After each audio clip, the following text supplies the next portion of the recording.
बिस्मिल्लाहिर्रहमानिर्रहीम। व्यूअर्स, आज हम ऑपरेटिंग बजट के कंपोनेंट प्रोडक्शन बजट के ऊपर डिस्कशन करेंगे और ये देखेंगे कि हम एमएस एक्सेल को यूज़ करके प्रोडक्शन बजट किस तरीके से बनाते हैं। प्रोडक्शन बजट को सीखने के लिए मेरी वीडियो को आखिर तक देखें और लाइक करें, और कॉस्ट एंड मैनेजमेंट अकाउंटिंग के ऊपर मज़ीद वीडियोस के लिए आप मेरे चैनल को सब्सक्राइब करें और बेल आइकन को दबाएं ताकि आपको नोटिफिकेशंस मिलते रहें। आइए डिस्कशन स्टार्ट करते हैं।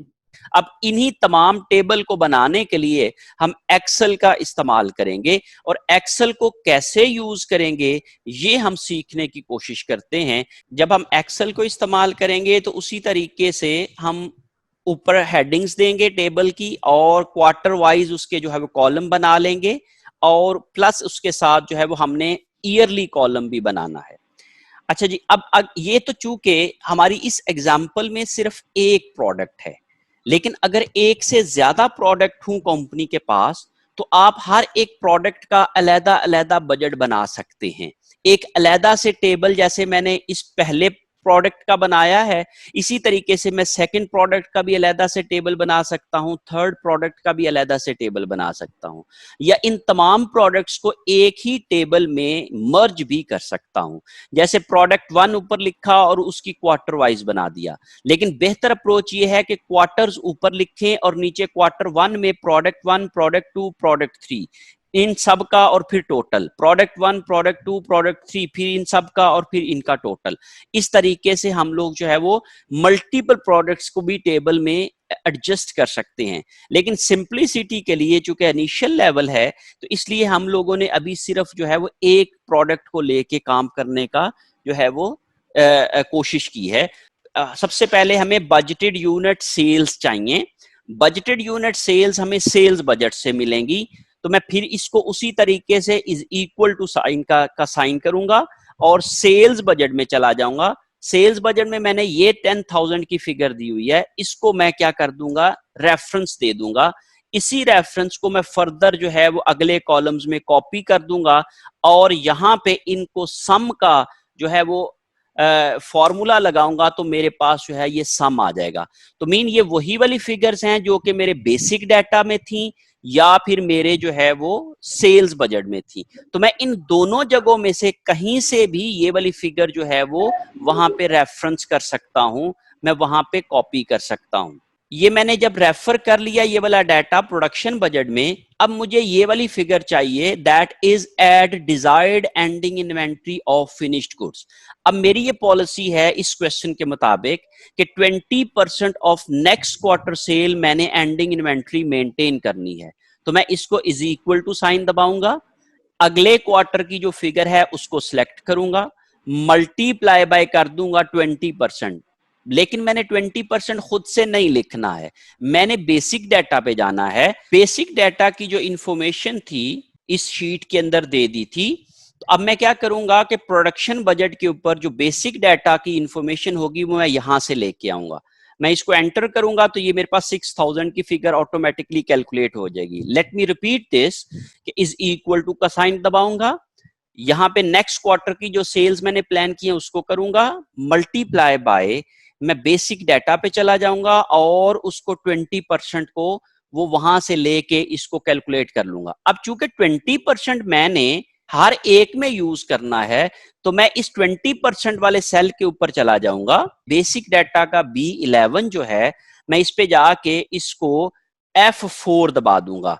अब इससे क्या हुआ कि मेरा जो 20% है ये फिक्स हो गया है, इससे अगला सेल मूव नहीं करेगा। तो अब मैं इसको ड्रैग करके बाकी सेल्स में भी कॉपी कर दूंगा तो ये मेरे पास ऑटोमेटिकली यहाँ पे ये चीजें फिगर जो है वो कॉपी हो जाएगी। कि फोर्थ क्वार्टर की जो एंडिंग इन्वेंट्री होगी that would be the 20% of next year quarter 1। तो नेक्स्ट ईयर क्वार्टर 1 में हमारे पास जो सेल्स हमने लिखी हुई हैं दैट इज 15,000।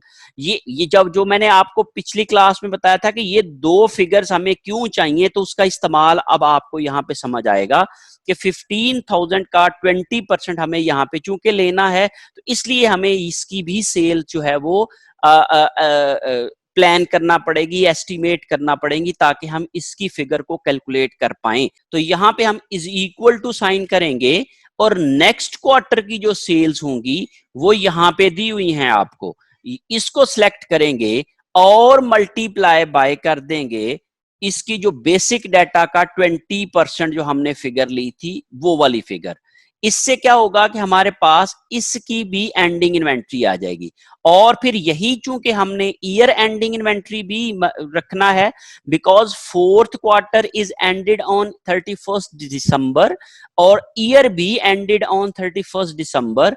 तो ये जो दोनों फिगर हैं ये एक ही डेट को रिप्रेजेंट कर रही हैं, तो इसलिए इसकी जो एंडिंग इन्वेंट्री होगी वही यहाँ पे रिपीट होगी। तो इसलिए इज इक्वल टू करके मैं इसको रिपीट करूंगा तो वो भी यहाँ पे भी वही वाली फिगर आ जाएगी।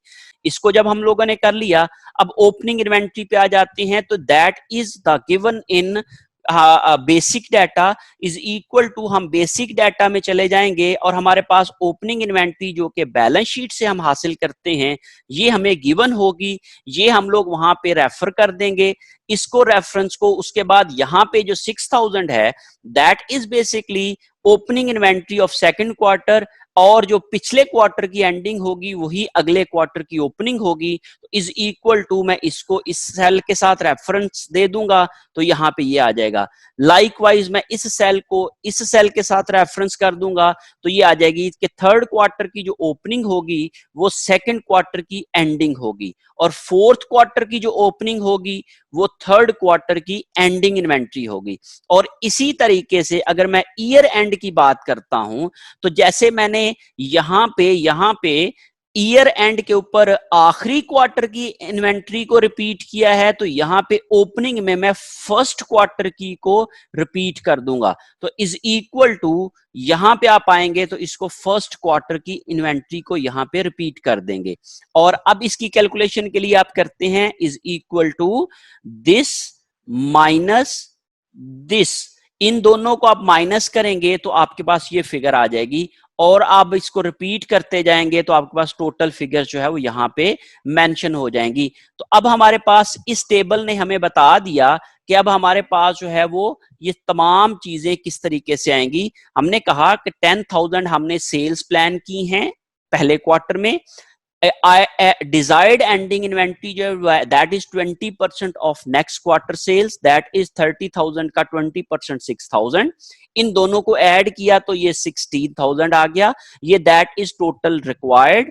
इन दोनों में से opening inventory which is given in our opening balance sheet and basic data, इसको हमने यहां पे रेफर किया तो इसमें से इसे माइनस किया तो हमारे पास जो है वो desired required production in units आ गया। इन इस तरीके से हम अपने प्रोडक्शन के यूनिट्स जो हैं वो निकाल सकते हैं and same procedure will be repeated in every quarter. अब आप जरा गौर करें कि मैंने इसको भी यहां पे कैलकुलेट किया हुआ है, ये भी सेम फिलॉसफी है। मैंने कहा कि ये 15,000 है, ये कहां से आई, ये भी बेसिक डाटा में मैंने गिवन है कि बेसिक डाटा में गौर करें कि फर्स्ट क्वार्टर के भी 15,000 यूनिट्स हैं और नेक्स्ट सेकंड क्वार्टर के भी 15,000 यूनिट्स हैं। ये मैंने अज्यूम किए हुए हैं दोनों को ताकि वो कैलकुलेट कर सकूं, ताकि ये वाली कैलकुलेशन मेरे पास मिल सके। इन दोनों को, इसको मैंने यूज किया यहां पे करने के लिए इज इक्वल टू, और इसको यूज किया मैंने वहां पे करने के लिए। तो ये मैंने is equal to basic data से यहां पे ले आऊंगा और फिर इसी तरीके से is equal to basic data से मैं इसको यहां पे ले आऊंगा। जब मैंने ये कर लिया फिर मैंने ये कहा कि ये 15,000 आ गए, यहां पे मुझे चाहिए 20% ऑफ नेक्स्ट क्वार्टर। ये फिगर कैलकुलेट करने के लिए मुझे ये फिगर चाहिए। मैंने इज इक्वल टू किया, this is multiply by basic data का दिस इज 20%, ये मैंने कर दिया तो ये मेरे पास आ गया 3,000। इसके मुताबिक मैंने अब यहां पे ये 3,000 लेना है तो that is basically ending inventory of previous quarter जो कि अगले क्वार्टर की ओपनिंग बन रही है। तो इज इक्वल टू ये मैंने फोर्थ क्वार्टर की एंडिंग इन्वेंट्री को यहां पे रेफर कर दिया E8 को। ये जब आ गया इन दोनों को प्लस किया तो ये 18,000 आ गया, सम कर दिया इन दोनों का, इन दोनों को सम किया तो ये आ गया मेरे पास। इसमें से मैंने इसे माइनस किया तो मेरे पास क्या आ गया, ये वाली फिगर आ गई। इसलिए इस तरीके से मैंने इस क्वार्टर की भी प्रोडक्शन निकाली। ये मैंने क्यों निकाली है? Because I have to use this figure in my next budget. Next budget में मुझे इसको कैलकुलेट करने के लिए लेके चलना है, तो तब मैं इसको जो है वो वहां पे यूज कर सकता हूं।